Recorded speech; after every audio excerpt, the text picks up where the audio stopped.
Hello everyone! Ayan po, kung gusto ninyo ng morang lote dito sa Calatagan, Batangas, malapit sa beach, at saka sa highway, sa municipal, sa market, sa mga supermarket, marami po sa Lago de Oro, parang nasa 3 minutes drive lang po, nandun na po tayo. Sa beach naman po, malapit din tayo sa Lian, Batangas, malapit tayo sa mga beach po doon. So ito nga po palang property natin, tignan nyo naman, ayan.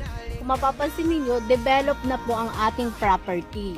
May kalsada na po tayo at meron na rin po palang nagtayo ng bahay dito. Ayan, ang price po nito ay 7,500 per square meter lang po. Yun yung ating pinakamurang price po dito. So meron po tayong mga corner lot na available.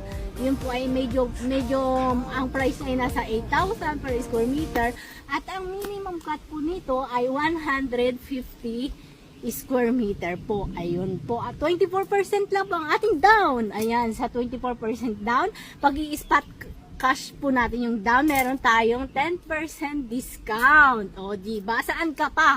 Pwede din naman siyang installment. Ang ating installment, 3 months to pay yung down payment.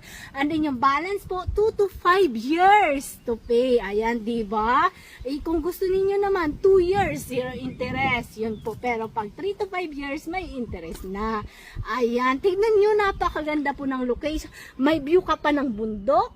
Tapos sa left side naman, dagat naman po yung view nyo dyan.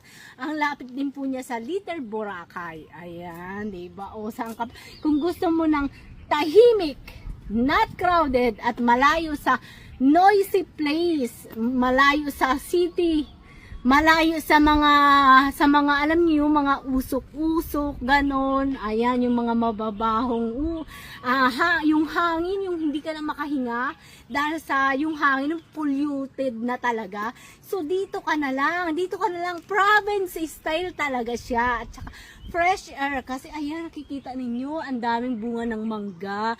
Yung mangga na yan, ayan yung bunga. Oo, may bunga pa. Ayan, sa totoo lang, hinarvest na po natin yan. Nakailang harvest na po tayo. Dahil nga po dito, dati ito po ang property po pala ni Dolphy.